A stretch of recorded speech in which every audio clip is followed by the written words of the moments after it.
Programa 44, de la explosión a la transición demográfica. En este programa analizarán las causas y consecuencias de la transición demográfica en México. La población mexicana creció rápidamente en el periodo 1940-1970. En estas 3 décadas nacieron casi 30 millones de mexicanos. A este proceso se le denominó explosión demográfica. En las siguientes décadas, el ritmo del crecimiento poblacional se hizo paulatinamente más lento y las tendencias demográficas fueron cambiando. Las familias tenían menos hijos y esperaban más entre un embarazo y otro. La población mexicana se integró paulatinamente al proceso de transición demográfica. Lo que ocurre en los parámetros demográficos de mortalidad, fecundidad, tasa de crecimiento y estructura de la población. De altos niveles a bajos niveles es lo que se conoce como transición demográfica.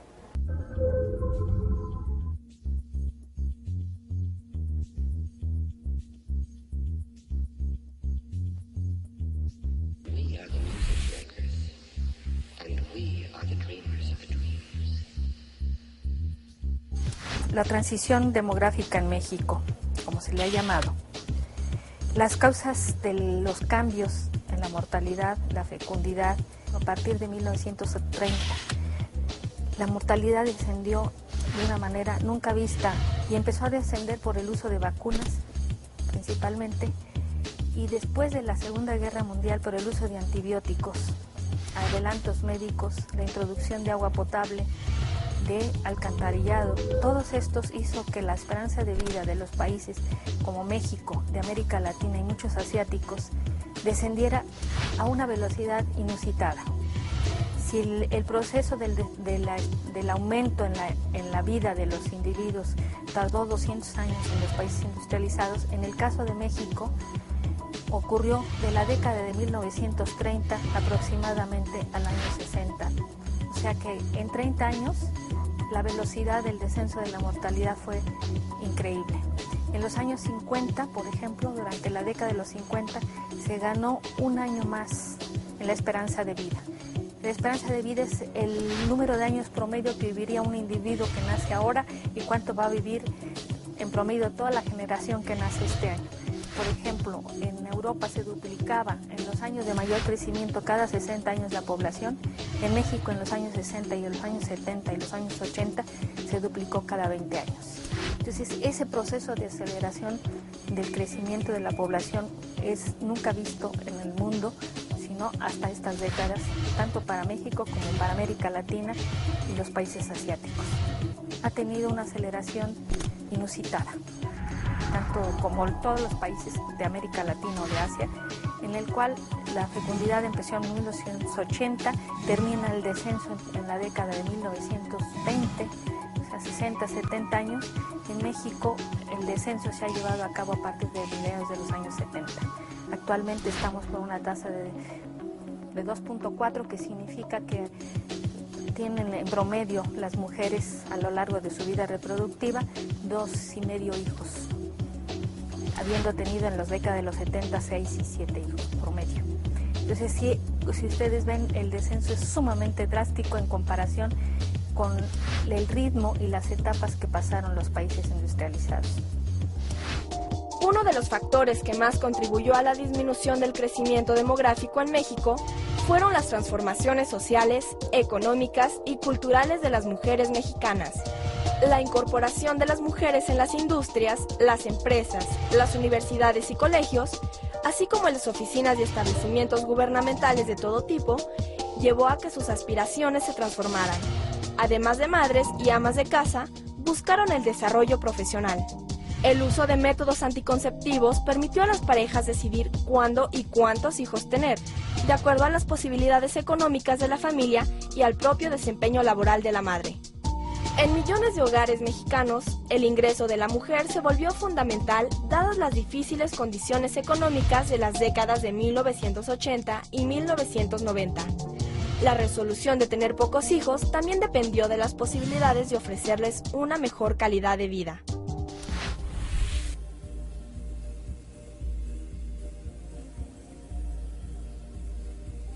En el momento en que empieza aumentar la esperanza de vida, tiene un efecto secundario demográfico. Voy a empezar primero, es que se aumenta un poco los nacimientos, y se aumenta también porque las mujeres sobreviven más a lo largo de su vida reproductiva. Entonces se ensancha más la pirámide, pero empiezan a aumentar las personas con edades de 60 y más. Después, cuando empieza a bajar la fecundidad, empieza a haber menos niños, se estrecha lo que antes era un triángulo, la pirámide se empieza a angostar en su base y se empieza a ensanchar las edades en la fuerza de trabajo. Entonces estas consecuencias son que tenemos una mayor cantidad de población en demanda de trabajo, pero también empieza a haber mayor número en proporción de personas mayores. Si nosotros seguimos con esta tendencia, las consecuencias son tanto en salud como económicas. Si nosotros tuviéramos una población que actualmente aproximadamente son 6 millones, 7 millones de personas en edad de 60 y más, que requieren ciertos servicios médicos, cuando estos sean 13 y se espera que sean cerca de 20 millones para el 2030, entonces vamos a tener consecuencias muy graves sobre el sistema de salud, sobre el sistema de seguridad social y sobre la familia. ¿Cómo se va a organizar la familia? Toda esta transición demográfica tiene consecuencias sociales en la organización de la familia, en la autonomía de la mujer. Todos estos cambios que nosotros estamos viendo de la sociedad se debe a esta parte de la dinámica demográfica, que son los cambios sociales. ¿Cómo se organiza?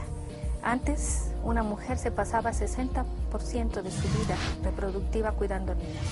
Si ahora solamente son 10 años de su vida reproductiva, ¿qué hace con el resto de su vida? Tiene que entrar a la actividad económica, tiene que buscar otras actividades. Y los principales cambios, yo diría sociales, de esta parte es cómo se han modificado los roles masculino y femenino con esta transición. La modificación de la vida en pareja, la edad al casarse, el número de hijos que se tiene. Todas estas son modificaciones en la sociedad que parecen imperceptibles, pero que nos están trayendo cambios en la organización familiar y social completa. Las económicas las estamos viendo. Hay una entrada muy grande en este momento de personas en busca de trabajo o personas que requieren trabajo. Y si nosotros no tenemos la actividad económica suficiente para darlos a ellos, es lo que se está viendo ahora como consecuencia especial para México de la migración hacia los Estados Unidos. Hemos tenido una masa de personas en edad de trabajo que no encuentran trabajo aquí, tienen que buscarlo en algún lado. El siglo XXI podemos decir que va a ser la época en que vamos a tener que lidiar con la población de adultos mayores y con una migración internacional altísima. Las transformaciones ocurridas a lo largo del siglo XX en el país impulsaron cambios en la organización familiar. Aunque cada familia es única y peculiar, es posible observar algunas tendencias generales. En las ciudades, el número de miembros de la familia ha tendido a reducirse. En más de la mitad de los hogares, ambos padres trabajan. Ha aumentado el número de matrimonios que ha decidido no tener hijos. El nivel de estudios de los miembros de la familia se ha incrementado. En las zonas rurales, la reducción del número de nacimientos ha sido más lenta que en las ciudades, por lo que las familias siguen siendo numerosas. La ausencia del padre es cada vez más acentuada debido a la intensificación de la migración. Esto ha llevado a que las mujeres se conviertan en la cabeza de la familia. Todos los miembros de la familia, incluidos los hijos, contribuyen al sustento familiar.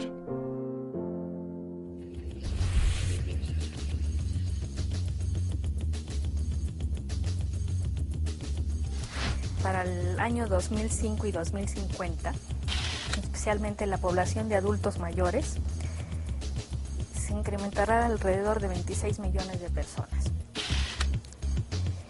Pero más del 76% de este incremento ocurrirá a partir del año 2020.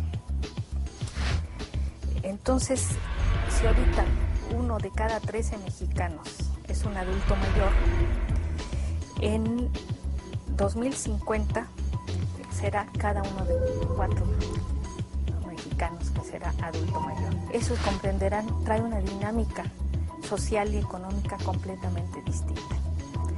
Si ahora tenemos problemas con las personas adultas mayores que no tienen seguridad social, que tienen problemas de salud y que en esas edades se requieren tratamientos sumamente costosos por enfermedades de tipo degenerativo como son la diabetes, como son las enfermedades del corazón, pues vamos a tener un panorama que tenemos que, desde ahora sabemos que va a pasar y tenemos que hacer las inversiones suficientes y prestar atención. Y también organizar a la familia de forma distinta para atender a esos adultos mayores. Tenemos que enfrentar también qué va a pasar si la migración hacia los Estados Unidos se impide como se está haciendo ahora. Cómo vamos a conseguir trabajo para esa población que todavía va a requerir todavía para el 2020-2030 grandes cantidades de trabajo, más de los que actualmente se generan. Entonces vamos a tener una cantidad de personas sin trabajo y adultos mayores sin cobertura social. Si los nuevos sistemas de la libre empresa nos van a crear un problema sumamente serio en el que cada individuo va a tener que solventar su jubilación, y decimos, ¿bajo qué régimen? Si no ha podido encontrar el trabajo suficiente en este momento de auge que llamaban algunos el bono demográfico de México, que es actualmente donde la mayor cantidad de población se encuentra en edades de trabajar.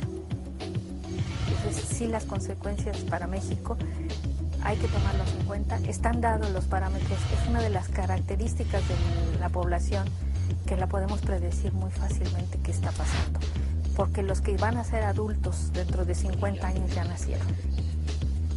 Entonces los tenemos y conocemos muy bien las tendencias. No conocemos los niveles exactos de la mortalidad o de la fecundidad, pero sí las tendencias. Entonces podemos programar, podemos planear, y eso es la llamada de atención que debemos hacer. La transición demográfica ha implicado no solo la disminución del número de nacimientos, sino también el crecimiento de la población de la tercera edad, que requiere de servicios especializados de salud. México pasó de la explosión a la transición demográfica en tan solo unas décadas. Nuevas expectativas, problemáticas y retos han surgido de ello, a los que la población de hoy y de mañana deberá enfrentarse.